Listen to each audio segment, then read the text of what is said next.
Hello friends, welcome to market. आज बहुत अच्छे होंगे। बात लेते हैं निफ्टी की मंडे सेशन की और आने वाले हफ्ते में क्या रहेगा, कैसे प्ले करना है, सबको समझेंगे। शुरुआत से इस बार कर लिया जाए इस हफ्ते की सिचुएशन। तो ये हफ्ता कहीं ना कहीं मार्केट के लिए एक तरह से बोलूँ तो कंसोलिडेशन में ही गया है ना। मार्केट एक तरह से वेट एंड वॉच मोड में है।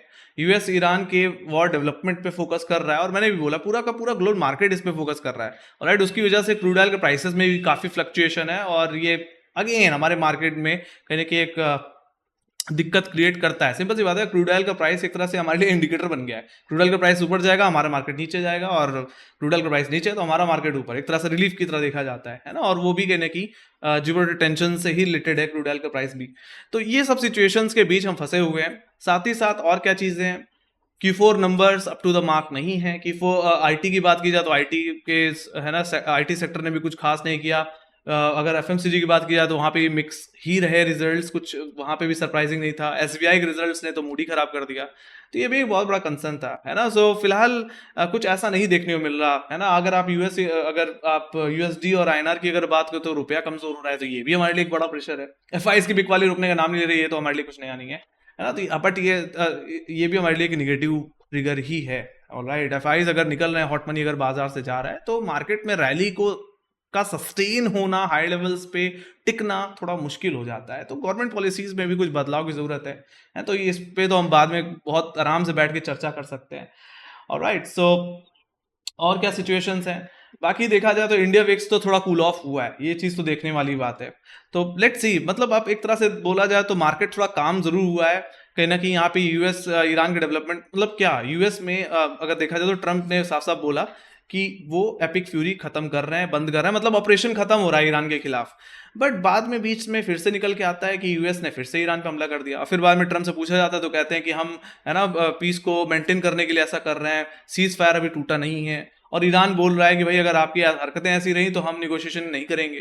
तो ये भी एक बहुत बड़ा कंसर्न है। तो कहीं ना कहीं यहाँ पे दोनों तरफ की सिचुएशन देखनी पड़ेगी। अगर यूएस ने अगर बोल दिया कि हमने है ना हम पीस टॉक करेंगे, हम वॉर खत्म कर रहे हैं, तो इसका मतलब ये नहीं कि वॉर सच में खत्म हो गई, क्योंकि दूसरी पार्टी का भी एग्री करना बहुत जरूरी है। तो यहाँ पे उसी का वेट हो रहा है कि दोनों पार्टी अगर आकर के है ना यहाँ पे निगोशिएट करते हैं, किसी फाइनल पॉइंट तक पहुंचते हैं, किसी निष्कर्ष तक पहुंचते हैं, तो ही मेरा मानना है मार्केट उस सिचुएशन को इंटरप्रेट करेगा and we can expect any directional move. Alright, तो यहाँ पे वही कंसोलिडेशन हमें बाजार में दिख रहा है, वो इनडिसीजन देखने को मिल रहा है। मार्केट समझ नहीं पा रहा है कि कहाँ जाना है बाजार को। तो ये एक बहुत बड़ा कंसर्निंग पॉइंट बना हुआ है। सो ये सब चीजें थी जिसके चलते मार्केट में हमने कुछ नया नहीं देखा इस हफ्ते में, एक कंसोलिडेशन ही देखा। और वो कंसोलिडेशन जोन जो हम देख रहे हैं इस समय कॉमनली, वो 24,500 से लेकर के 23,800 के रेंज में है। और हमें ये भी बताया कि इस रेंज के ब्रेकआउट या ब्रेकडाउन पे है ना, या तो बहुत बड़ा बुलिश मूव आएगा, या तो 23,800 के ब्रेकडाउन पे आप वापस बाजार धाराशायी होता हुआ दिखेगा। सो ये चीजें हम यहाँ पे लेकर के चल सकते हैं, इस रेंज के ब्रेकआउट या ब्रेकडाउन को लेकर के, है ना। सो अब यहाँ पे हम सीधे अब थोड़ा सा टेक्निकल लेवल्स पे बात करेंगे, है ना। समझेंगे कि मंडे सेशन में क्या रेजिस्टेंस है, क्या सपोर्ट है, क्या एक्सपेक्टेड टारगेट्स हो सकते हैं, उसको हम यहाँ पे जानेंगे। शुरुआत सबसे पहले अगर मंडे के अपर लेवल्स एक्सपेक्टेड अपर लेवल्स की बात कर ली जाए, तो जो रेजिस्टेंस जो देखने को मिलेगा वो 24,255 और 24,300 पे देखने को मिलेगा। देखा जाए तो यही फ्राइडे का हाई भी था, और 24,300 पे हम अच्छी खासी कॉलटिंग भी एक्टिव होते हुए देख रहे हैं। तो ये हमारे लिए एक रेजिस्टेंस जोन की तरह काम करने वाला है। बाकी ये आपके लिए एक सेल जोन की तरह भी काम कर सकता है। बाकी लॉन्ग पोजीशन बनाने वालों के लिए या लॉन्ग स्ट्रेटजी के पॉइंट ऑफ व्यू से देखा जाए तो निफ्टी को 24,300 रुपए के ऊपर सस्टेन करना पड़ेगा। अगर ये होल्ड हुआ तो उसके बाद अगर कहीं एक्टिव कॉलरेटिंग है तो सीधे हमें 24,500 पे ही देखने मिलती है। मतलब आपके पास 200 पॉइंट का हेडरूम होगा निफ्टी में एक अपसाइड को प्ले करने के लिए। बाकी बीच में एक ट्रेंड लाइन भी है, उसका ब्रेकआउट आया तो मेरा मानना है 24,500 क्या 24,600 रुपए की तरफ भी ज्यादा से ज्यादा जाता हुआ दिख सकता है निफ्टी, है ना। सो मेजर हर्डल जो मुझे उसके बाद देखने मिलता है वो यही 24,500 600 के जोन में देखने मिलता है। एग्जैक्टली ये मैंने काउंट किया, यानी कि अप्रैल सीरीज की हाई से एक तरह से आप इसको मंथली हर्डल भी बोल सकते हो, है ना। तो इस जोन का अगर ब्रेकआउट अगर कंफर्म हो जाए डेली बेसिस पे, डेली क्लोजिंग अगर आपको 24,500 600 के ऊपर मिल रही है फर्दर बेसिस पे, तो you can expect 25,000 levels also, या 25,000 की तरफ भी निफ्टी जाता हुआ दिख सकता है। फिर तो आपको थोड़ा सा जब तक 24,500 600 के नीचे है, just do level based trading. 24,300 निकला, 24,500 600 के लिए प्ले करिए। वहां पे अगर रैली फेल हो रही है, अलर्ट हो जाओ, वहां पे अपने लॉन्ग्स को थोड़ा बुक भी कर सकते हो, ट्रेलिंग एसएल का यूज कर सकते हो, दैट्स द थिंग। बाकी 24,600 रुपए के ऊपर एक डेली क्लोजिंग चाहिए तो चाहिए, अगर मिले तो ही मेरा मानना है हम अपने लॉन्ग्स को फिर कैरी कर सकते हैं, कैरी फॉरवर्ड कर सकते हैं ना, फॉर द टारगेट ऑफ 25,000।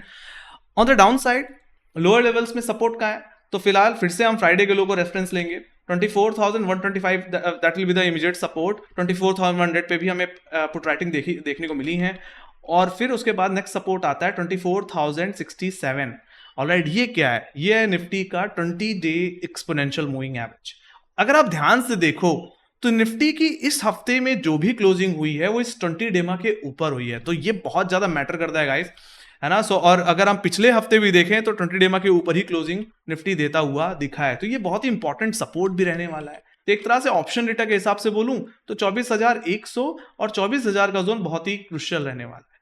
अगर ये टूट जाता है या निफ्टी 24,000 के नीचे डेली क्लोजिंग दे देता है तो निफ्टी सीधे जाएगा अपने नेक्स्ट मेजर सपोर्ट पे, जो कि है 23,800, 23,751। तो जो शॉर्ट स्ट्रैटेजी बनाने की सोच रहा है, तो मेरा मानना है उसको 24,060 के टूटने पे एक्टिव हो जाना चाहिए। वहां से मेरा मानना है जो गिरावट आएगी वो इसको 23,800 रुपए तक ले जा सकती है, तो वहां तक का आपको डाउन साइड मिल जाएगा प्ले करने को।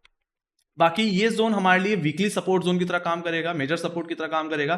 तो एक बार के लिए इंट्राडे ट्रेडर्स है ना, अपने शॉर्ट्स को इस जोन में जरूर कवर करें। इस जोन में हमने मल्टीपल शॉर्ट कवरिंग रिकवरी देखी है, तो मेरा मानना है एक बार के लिए निफ्टी यहाँ पे शॉर्ट कवरिंग इंडिकेट कर सकता है। Again for the bearish trend Nifty को 23,816, 23,750 का ब्रेकडाउन देना पड़ेगा, मतलब एक डेली क्लोजिंग दे दे तो वेल एंड गुड, और ऐसा हुआ तो मुझे लगता है निफ्टी में गिरावट बड़ी होगी।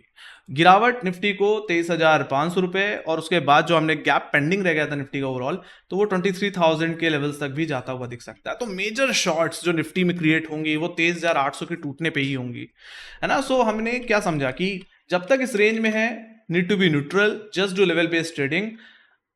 बाकी इस रेंज का एक ब्रेकडाउन या ब्रेकआउट कहीं ना कहीं मार्केट में एक डायरेक्शनल मूव दिला सकता है, और ट्रेडर्स को यही चाहिए या पोजिशनल ट्रेडर्स को यही चाहिए, है ना, प्ले करने के लिए। बाकी जब तक इस रेंज के अंदर है, इफ यूर हार्डकोर ट्रेडर, आप इंट्राडे ट्रेड करते हो, तो मेरा मानना है well and good, just do level based trading. Alright, क्योंकि अगर आप इस रेंज के अंदर कोई बड़ी एक्सपेक्टेशन लेके बैठ जाते हो कि यार चलो लॉन्ग ले लेते हैं या शॉर्ट ले लेते हैं, कुछ तो होगा ही, तो मेरा मानना है ये आपको एक अच्छा खासा नुकसान दिला सकता है, क्योंकि लोगों की एक्सपेक्टेशन को निफ्टी ने बार बार चूर चूर किया है इस हफ्ते में। सो यू कैन अंडरस्टैंड, है ना, काफी स्ट्रॉन्ग बाइंग आती है, फिर दोबारा उतनी ही लेवल की गिरावट आ जाती है। अगेन एक स्ट्रॉन्ग बाइंग जो हमने इसी हफ्ते में देखी थी, है ना, ये एपिक फ्यूरी के खत्म हो जाने पे एग्जैक्टली वेडनेसडे में we just seen amazing move, and then we just seen sell off, है ना। I am so sorry, epic fury वाली सिचुएशन कहीं ना कहीं इस हफ्ते की शुरुआत में ही थी, बट उसके बाद भी उसका असर देखने को मिला, और Q4 रिजल्ट का भी असर देखने को मिला। एग्जैक्टली आई थिंक ये टाइटन की तेजी के बाद ही ऐसा कुछ देखने को मिल रहा था। सो Q4 रिजल्ट्स ने इन्फ्लुएंस किया है इस हफ्ते में ज़्यादा से ज़्यादा, और कुछ भी नहीं। So I hope you can understand now. बाकी जहां तक बात रही ओपनिंग की, तो मेरा मानना है ओपनिंग थोड़ी सी फ्लैटिश नोट पे हो सकती है, हो सकता है एक छोटा सा गैप अप देखने को मिले, लेट्स सी, है ना। बाकी मेरा मानना है लेवल बेस्ड ट्रेडिंग करके चलें, लेवल के बेसिस पे काम करें, क्योंकि यहाँ पे पहले से कोई एक्सपेक्टेशन रखना आपके लिए बहुत बड़ी दिक्कत हो सकती है। तो ये बात हो गई मेरे व्यू की, लेवल्स की। Let's go with some events की। इवेंट्स अब क्या हैं जिन पे हमें नजर रखनी है, तो यूएस के अगर इवेंट्स की अगर बात की जाए, तो यूएस में थोड़ी तेजी या रिकवरी आई थी, क्योंकि अनएम्प्लॉयमेंट नंबर्स में कोई चेंज नहीं है या ज़्यादा बढ़े बढ़े नहीं है, तो उसका असर था कि यहाँ पे हमें थोड़ा सा पॉजिटिविटी देखने को मिली। बाकी नेक्स्ट वीक यूएस में कौन कौन से इवेंट्स हैं, तो देखा जाए यूएस का कोर इन्फ्लेशन नंबर्स अलाइंड हैं, तो मेरा मानना है इस पे बाजार की नजर रहेगी। बाकी रिटेल सेल्स नंबर भी हैं। बाकी नेक्स्ट वीक में फिर हम एफओएमसी नंबर्स पे फोकस करेंगे, एफओएमसी मिनट्स भी हैं यूएस में, सो वो भी कहीं ना कहीं मार्केट को थोड़ा इन्फ्लुएंस करते हैं। तो ये बात हो गई यूएस लेवल की। अब बात लेते हैं थोड़ी डोमेस्टिक बेसिस पे। तो डोमेस्टिकली तो आपको Q4 नंबर्स पे ही फोकस करना है। अगर आप इंडेक्स प्ले नहीं कर पा रहे हो, अगर जो मैंने रेंज बताई अगर आप उस रेंज में प्ले नहीं कर पा रहे हो, या अनसर्टेनिटी का शिकार हो जा रहे हो, या वोलेटिलिटी का शिकार हो जा रहे हो, तो मुझे लगता है Q4 रिलेटेड स्टॉक्स ही आपको एक अच्छा पैसा बना के दे सकते हैं, है ना। वहां पे भी आपको इंट्राडे लेवल पे बहुत अच्छा मूव मिलता है। तो मेरा मानना है नेक्स्ट वीक में जो हमें रिजल्ट्स देखने को मिलने वाले हैं वो है कैनरा बैंक के, है ना, इसके रिजल्ट अलाइंड है, साथ ही साथ JSW, UPL, इंडियन होटल, और कहीं के अबाउट इंडिया के। फिर उसके बाद देखा जाए तो मेन बोर्ड में टाटा पावर, टोरेंट पावर के नंबर्स फोकस में रहेंगे, और यस डिक्सन टेक जो बहुत समय से अंडर परफॉर्म कर रहा था उसके नंबर्स भी अलाइंड हैं। साथ ही साथ पेंट में बर्जर पेंट्स के और डॉक्टर रेड्डी, जिस तरह से क्रूड ऑयल के प्राइसेस में गिरावट आई है इस क्वार्टर में, क्या ये कुछ इंडिकेट कर पाएगा इस क्वार्टर में, लेट्स सी, है ना यहाँ पे, क्योंकि क्रूड ऑयल के प्राइसेस में जब गिरावट आती है तभी पेंट सेक्टर को थोड़ा सपोर्ट मिलता है। सो इस चीज़ पे फोकस करके चलना पड़ेगा, और देखा जाए तो एशियन पेंट और बर्जर पेंट दोनों को ही थोड़ा सपोर्ट मिला है इस बार। बाकी डॉक्टर रेड्डी के रिजल्ट्स अलाइंड हैं, बीच में एक डेवलपमेंट आया था जिसके चलते 1300 रुपये के ऊपर निकल गया था, देखते हैं रिजल्ट सपोर्ट कर पाते हैं क्या, तो इस पर भी नजर रखें। 1350 will be the level in doctor Reddy, निकलता है तो मुझे लगता है एक मेजर मूव मिल सकता है, क्योंकि यहाँ पे एक सिमेट्री ट्रायंगल फॉर्मेशन बन रहा है गाइस, इसको आप जाकर खुद चेक कर सकते हैं।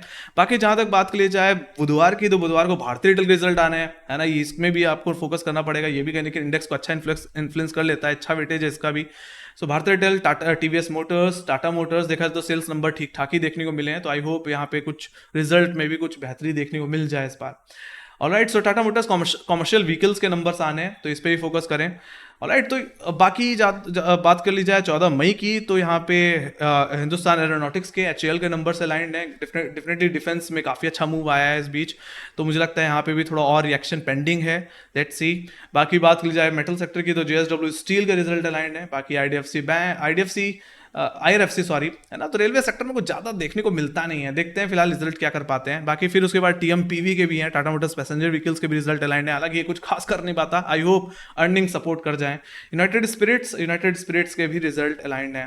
बाकी उसके बाद 15 मई का भी देख लें तो Tata steel, Hind copper, premier energy, Deepak nitrite के रिजल्ट्स हमें देखने को मिलेंगे, है ना। बाकी और जो रिजल्ट्स हैं उनको हम अपने सोशल मीडिया हैंडल्स पे मेंशन करते रहेंगे। सो ये थे इवेंट्स जिस पे आपको फोकस करके चलना है। तो फिलहाल कंक्लूजन यही है कि अगर आप ट्रेड कर सकते हो इस रेंज में तो well good, just do level based trading. बाकी अगर आप बहुत सेफ ट्रेड करना पसंद करते हैं या आप पोजिशनली या डायरेक्शन को प्ले करना पसंद करते हैं, तो मेरा मानना है इस रेंज को निकल ही जाने दो, इस रेंज का ब्रेकआउट या ब्रेकडाउन आए तो ही प्ले करो, दैट्स द थिंग, यही हो सकता है। बाकी ज्यादा आप जैसे ने बोला Q4 रिलेटेड स्टॉक्स को प्ले करके चल सकते हो, है ना, वहां पे भी आपको इंट्राडे लेवल पे काफी अच्छा डेवलपमेंट मिल जाएगा, है ना कोई सेक्टर डेली बेसिस में एक अच्छा खासा रिएक्शन जरूर देता है, तो उससे रिलेटेड आप स्टॉक्स पे फोकस कर सकते हैं, ठीक है। And again US Iran development, क्योंकि वही मुझे लगता है डायरेक्शन इंडिकेट करेगा। अगर यहाँ पे पीस टॉक हो जाती है, सारी वॉर खत्म हो जाती है, तो मार्केट अपनी तेजी को कंटिन्यू करेगा। अदरवाइज अगर यहाँ पे मामला फिर से एस्केलेट करता है तो यहाँ पे मार्केट में फिर से आपको एक फॉल देखने को मिलने वाली है, दैट्स द थिंग। बाकी FIs की तो हम बात क्या ही करें फिलहाल, है ना। सो FIs की बिकवाली रुकने का नाम नहीं ले रही, टोटली देखा तो नेट शॉर्ट पे है, सिचुएशन बहुत ज़्यादा खराब हो चुकी है, और ऐसे मामले में, है ना, गवर्नमेंट को आप कुछ करना चाहिए, पॉलिसीज में बदलाव करना चाहिए। आपको क्या लगता है गाइस, वो कमेंट्स में जरूर लिख के बताओ, क्योंकि FIs की इंपॉर्टेंस बहुत ज्यादा है हमारे बाजार के लिए, हमारी इकोनॉमी के लिए, है ना। जब तक बाहर से अगर डॉलर नहीं आएगा, निवेश नहीं आएगा, ये कहीं ना कहीं हमारे तब तक मार्केट में, है ना, मुझे लगता है ऐसी सिचुएशंस बनी रहेंगी जहां रैली टिक नहीं पा रही है, बार बार सेल ऑफ देखने मिल रहा है ना, आप लोगों को एक अच्छा रिटर्न नहीं मिल पा रहा है पिछले 2 सालों से, है ना, स्टॉक मार्केट में। सो ये सब चीजें हैं। सो आई होप अगर आपको मेरी एनालिसिस पसंद आई हो तो make sure like share subscribe दो, अपने फ्रेंड्स के साथ शेयर करो। बाकी हम मार्केट से रिलेटेड जितनी अपडेट्स रहती है हम अपने सोशल मीडिया हैंडल्स पे तो शेयर करते ही रहते हैं, लिंक आपको डिस्क्रिप्शन बॉक्स में है, फॉलो करके चलिए, ठीक है। बाकी आपको क्या लगता है निफ्टी, बैंक निफ्टी में या और इंडेक्स जिसमें आप ट्रेड करते हैं उसमें एक्सपेक्टेड टारगेट आप क्या लेके चल रहे हैं, आपको क्या लगता है ना, कि ये वॉर खत्म होगी या नहीं, या गवर्नमेंट अपनी पॉलिसीज में चेंज करेगा या नहीं, है ना। आइए चर्चा करते हैं कहने की कमेंट सेक्शन में। बाकी thank you very much for watching, bye bye guys, take care guys, love you, bye bye.